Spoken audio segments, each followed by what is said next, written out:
সুপ্রিয় শিক্ষার্থীরা, city residential model কলেজের অনলাইন ক্লাসে স্বাগতম জানাচ্ছি। আমি মোহাম্মদ ইমন আলী, প্রভাষক আইসিটি। তো গত ক্লাসে তোমাদের আইসিটির সংখ্যা পদ্ধতির ধারণা এবং সংখ্যা পদ্ধতির ইতিহাস এবং সংখ্যা পদ্ধতির কিছু রূপান্তর সম্পর্কে আমি তোমাদের আলোচনা করেছিলাম।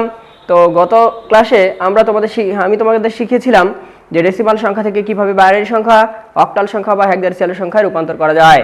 তো আজকের এই অনলাইন ক্লাসে আমরা সেই সংখ্যা পদ্ধতির আরেকটা রূপ দেখব, যে আমরা যেহেতু এর আগের ক্লাসে ডেসিমাল সংখ্যাকে বাইনারি, অক্টাল বা হেক্সাডেসিমাল সংখ্যায় রূপান্তর করেছি, তো আজকের ক্লাসে আমরা দেখব বাইনারি সংখ্যা, অক্টাল সংখ্যা বা হেক্সাডেসিমাল সংখ্যাকে কিভাবে দশমিক সংখ্যায় রূপান্তর করা যায়।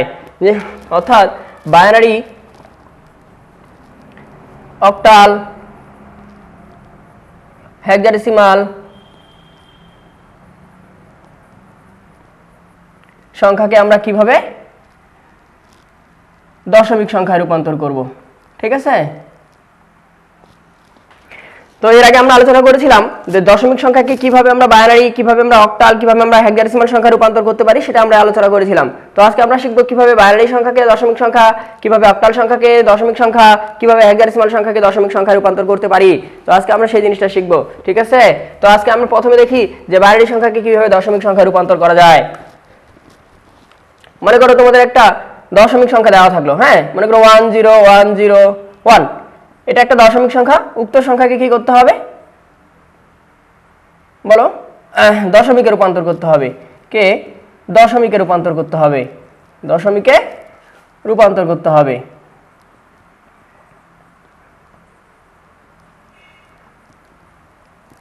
তো এই উক্ত বাইনারি মানটাকে দশমিকে রূপান্তর করতে গেলে তোমাদের আগে একটা জিনিস আমাদের জানতে হবে, সেটা হচ্ছে, তো যখন আমরা দশমিক সংখ্যাকে বাইনারিতে রূপান্তর করি তখন আমরা কি করেছিলাম, যে যেহেতু বাইনারির বেজ ছিল 2, তাহলে দশমিক সংখ্যাকে আমরা 2 করে ভাগ করে পর্যায়ক্রমে মানটা বের করেছিলাম।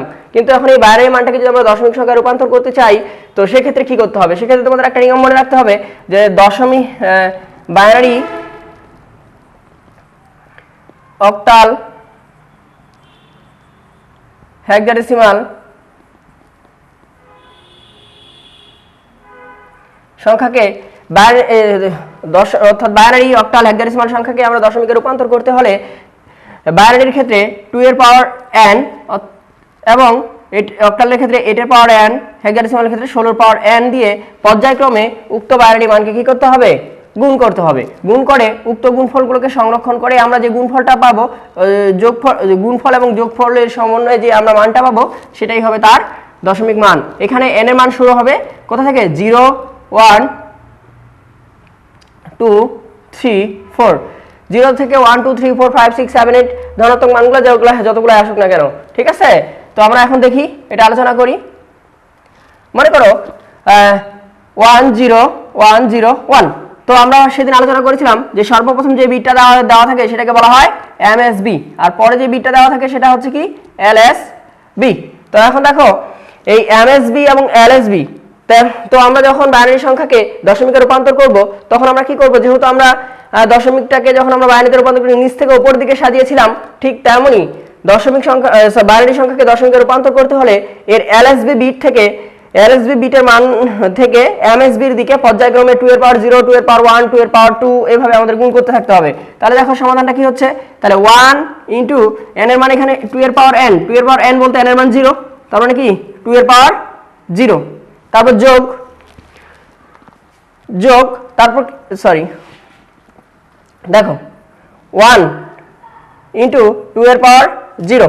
তো অনেক বইয়ে আবার কেমন আছে যে এরকম কিছু বর্তমানে যে আইসিটি যে বইগুলো রয়েছে, তোমরা যে আইসিটি বইগুলো পড়তেছো, দেখবা যে সামনে থেকে ওটা আলোচনা করে যে 1 2 3 4 5, তাই না? এই বিটটাকে ধরে 1 ইনটু 2 এর পাওয়ার 4, এই বিটটাকে ধরে 0 ইনটু 2 এর পাওয়ার 3, এভাবে পর্যায়ক্রমে ওটাকে মানটা বের করে পর্যায়ক্রমে ওটাকে 2 এর পাওয়ার n দিয়ে ওটাকে আমরা মানগুলো বের করতে পারি। তো এই ক্ষেত্রে আমার মতামত হচ্ছে তোমরা পিছন থেকে সামনের দিকে সাজাবা। এই ক্ষেত্রে তোমাদের এই যে মানগুলো রয়েছে, যেমন এখানে 1 2 3 4 5 আছে, কটা? 5টা ডিজিট না? তো আমরা কি করি? 2 এর পাওয়ার 4 থেকে সাজাচ্ছি, তাই না? তাহলে 1 ইনটু 2 এর পাওয়ার 4 হচ্ছে। এই ক্ষেত্রে এটাকে যেহেতু ছোট, এই ক্ষেত্রে সেটা সমস্যা নাই, কিন্তু এর থেকে যখন বড় মান আসবে তখন আমাদের ওটা ভুল হওয়ার সম্ভাবনা থাকে। তো যেহেতু এই ক্ষেত্রে আমাদের সহজ নিয়ম হচ্ছে তোমরা পিছন থেকে সামনের দিকে সাজাবা, তাহলে ভুল হওয়ার সম্ভাবনা খুবই কম। তার মানে 1 ইনটু 2 এর পাওয়ার 0 যোগ 0 ইনটু 2 এর পাওয়ার কত? 1 যোগ 1 ইনটু টু এর পাওয়ার 2 মানে পাওয়ারটা 0 থেকে 1 2 3 করে বাড়তে থাকবে। আবার কি 0 ইন্টু 2 এর পাওয়ার 3 আবার 1 ইন্টু 2 এর পাওয়ার 4। দেখো তো এই ক্ষেত্রে যে আমরা পর্যায়ক্রমে অঙ্কটা করতে থাকলাম 2 এর পাওয়ার 4 পর্যন্ত ঠেকলো কিনা, ঠেকলো। তো এই ক্ষেত্রে যখন আরো বড় মান হয় তখন আমরা যখন সামনে থেকে ওটাকে আমরা যখন 2 এর পাওয়ার দিয়ে গুণ করতে থাকি তখন ওটা ভুল হওয়ার সম্ভাবনা থাকে। এই ক্ষেত্রে তোমাদের আমার মতামত হচ্ছে তোমরা পিছন থেকে সামনের দিকে সাজাবা, ঠিক আছে? এখন দেখো 1, এখন দেখো কোন সংখ্যার উপর 0 হলে তোমরা অবশ্যই লগারিদমে শিখেছো যে কোন সংখ্যার উপর যদি 0 হয় অর্থাৎ এর পর যদি 0 হয় বা x এর পর যদি 0 হয় সেটা কি হয়ে যায় 1 হয়ে যায়।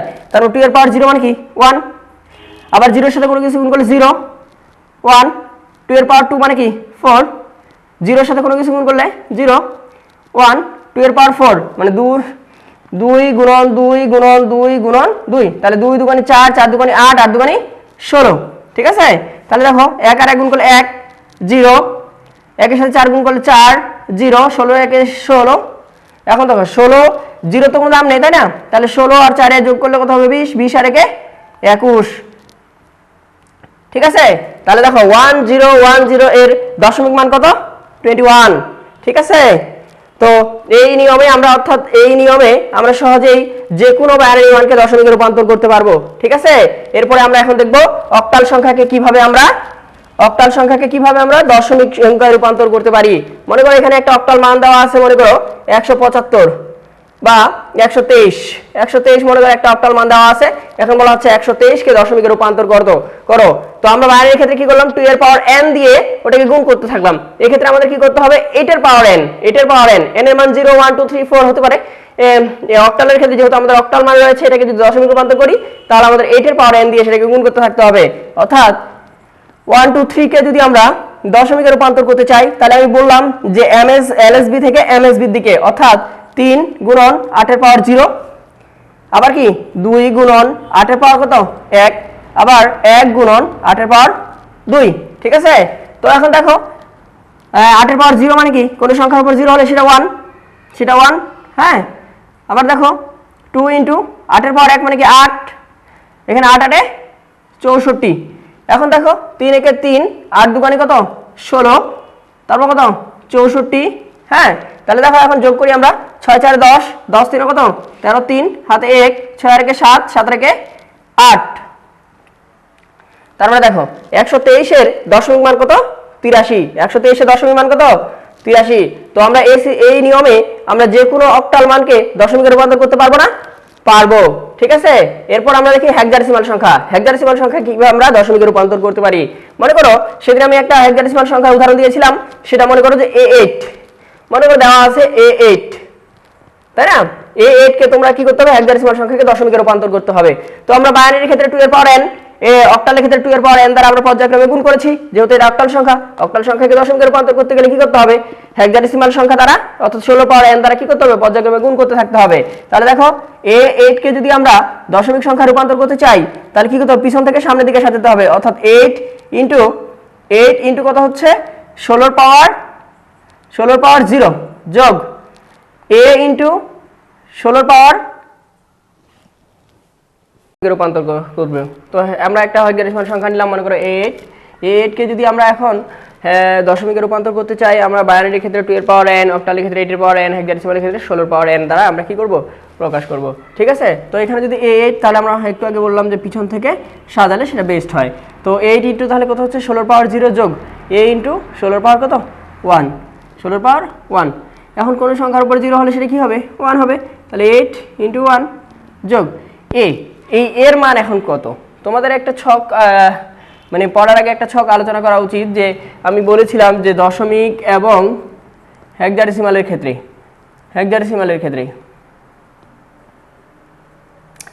0 থেকে 9 পর্যন্ত অর্থাৎ দশমিক 0 থেকে 9, হেক্সাডেসিমাল 0 থেকে 9 একই, কোনো সমস্যা নেই। দশমিক যখন 10 হেক্সাডেসিমাল তখন a, দশমিক যখন 11 হেক্সাডেসিমাল তখন b।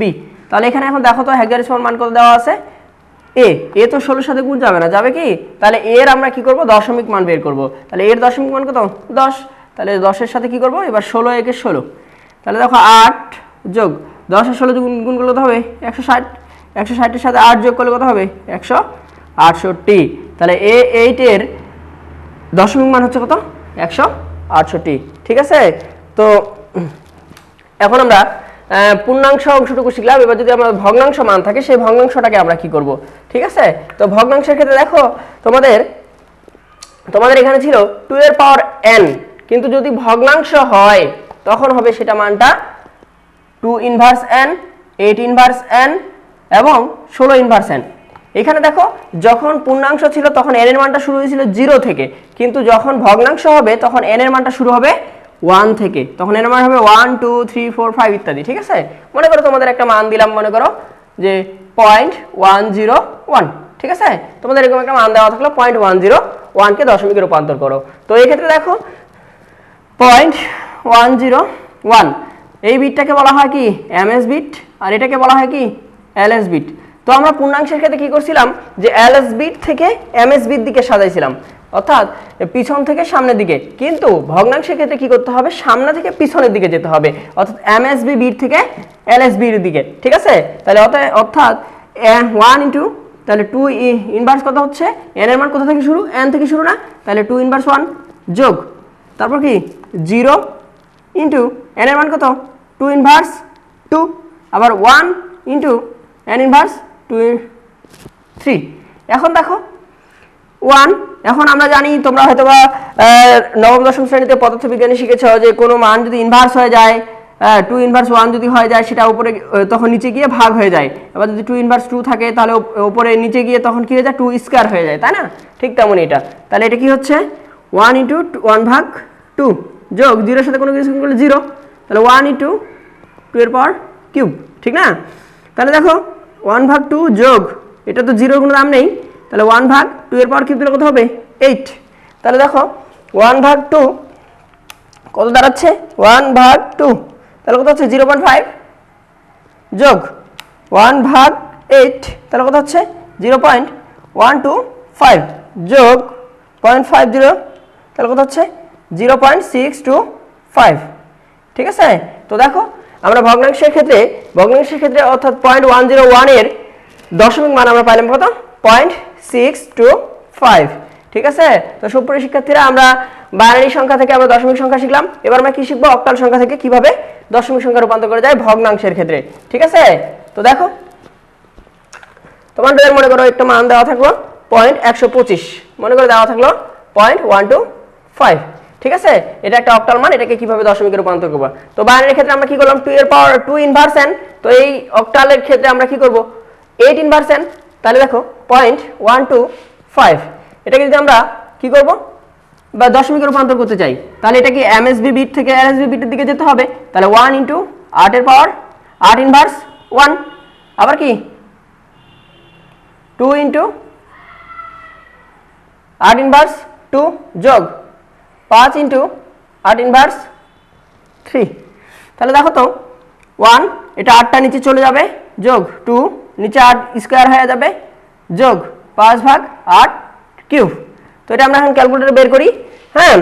তাহলে 1 ভাগ 8 তাহলে কত হচ্ছে 0.125 0.125 যোগ 2 ভাগ 8 স্কয়ার তাহলে কত হচ্ছে 0.03125 যোগ 5 ভাগ 8 কিউব তাহলে কত হচ্ছে 0.00977। তো এই তিনটা মানকে এখন যোগ করে দিই, যোগ 0.03125 যোগ 0.125 তাহলে কত হচ্ছে 0.1660। তাহলে দেখো 0.125 অক্টালের দশমিক মান কত 0.1660, ঠিক আছে? তো আমরা এখন এই অক্টাল মানটাকে অর্থাৎ পয়েন্টের পরে অক্টাল মানটাকে দশমিকে সহজে আমরা রূপান্তর করতে পারতেছি এই নিয়মে, ঠিক আছে? এখন আমরা কি করব এই হেক্সাডেসিমাল মানটাকে আমরা এখন একটা হেক্সাডেসিমাল মানকে দশমিকে রূপান্তর করব। তো বাইনারির ক্ষেত্রে যেহেতু আমরা 2 এর পাওয়ার 2 ইনভার্স n, অক্টালের ক্ষেত্রে যেহেতু 8 ইনভার্স n, তাহলে হেক্সাডেসিমালে কত করতে হবে 16 ইনভার্স n। মনে করো এখানে দেওয়া আছে 2d একটা হেক্সাডেসিমাল সংখ্যা দেওয়া আছে, এই সংখ্যাটাকে আমরা যদি দশমিকে রূপান্তর করতে চাই তাহলে 2d এর ক্ষেত্রে দেখো এটাকে আমাদের কি করতে হবে সামনে থেকে পিছনের দিকে যেতে হবে, অর্থাৎ 2 ইনটু 16 ইনভার্স 1 বা 16 ইনভার্স 1 যোগ d ইনটু 16 ইনভার্স 2। তাহলে দেখো দেখি 2 এখন ইনভার্স হয়ে গেলে ভাগ হয়ে যাবে যোগ ডি। এখন ডি এর মান কি শিখলাম আমরা? ওখানে 10 এর জন্য শিখলাম এ, হ্যাঁ 11 এর জন্য বি, হ্যাঁ 12 এর জন্য কি সি, 13 এর জন্য ডি। তাহলে 13 ভাগ 16 স্কয়ার আমরা ভাগ করি, যে 2 ভাগ 16 তাহলে কত হচ্ছে 0.125 যোগ 13 ভাগ 16 স্কয়ার তাহলে কত হচ্ছে 0.0802। এখন এই দুটো মানকে যদি আমরা যোগ করি 0.125 তাহলে কত হচ্ছে 0.205, 0.205। ঠিক আছে? তো সুপ্রিয় শিক্ষার্থীরা, আজকে আমরা দশমিক সংখ্যা অর্থাৎ বাইনারি সংখ্যা, আমরা এর আগের ক্লাসে দশমিক সংখ্যাকে বাইনারি, অক্টাল, হেক্সাডেসিমালে রূপান্তর করতে শিখেছিলাম। তো আজকের ক্লাসে আমরা বাইনারি, অক্টাল, হেক্সাডেসিমাল সংখ্যাকে দশমিকে রূপান্তর করতে শিখলাম। তো এখন যদি এই দুইটা অর্থাৎ পয়েন্টের পূর্ণাংশ এবং ভগ্নাংশ একসাথে থাকে তাহলে পূর্ণাংশ নিয়মে পূর্ণাংশ বের করবা, ভগ্নাংশ নিয়মে ভগ্নাংশ বের করে সেই মানটাকে যোগ করে দিয়ে আমরা বাইনারি এবং অক্টাল এবং হেক্সাডেসিমাল মানে দশমিকে সহজে রূপান্তর করতে পারি। তো সুপ্রিয় শিক্ষার্থীরা, তোমাদের আজকের ক্লাস এ পর্যন্তই। তোমরা এতক্ষণ যা নিয়ম শিখালাম এই নিয়মগুলো তোমরা বাসায় বসে ভালো করে আয়ত্ত করবা এবং করোনাকালীন সময়ে তোমরা বাড়িতে থাকবা, সুস্থ থাকবা, নিরাপদে থাকবা। এই বলে আজকের ক্লাস এখানে শেষ করতেছি। আল্লাহ হাফেজ।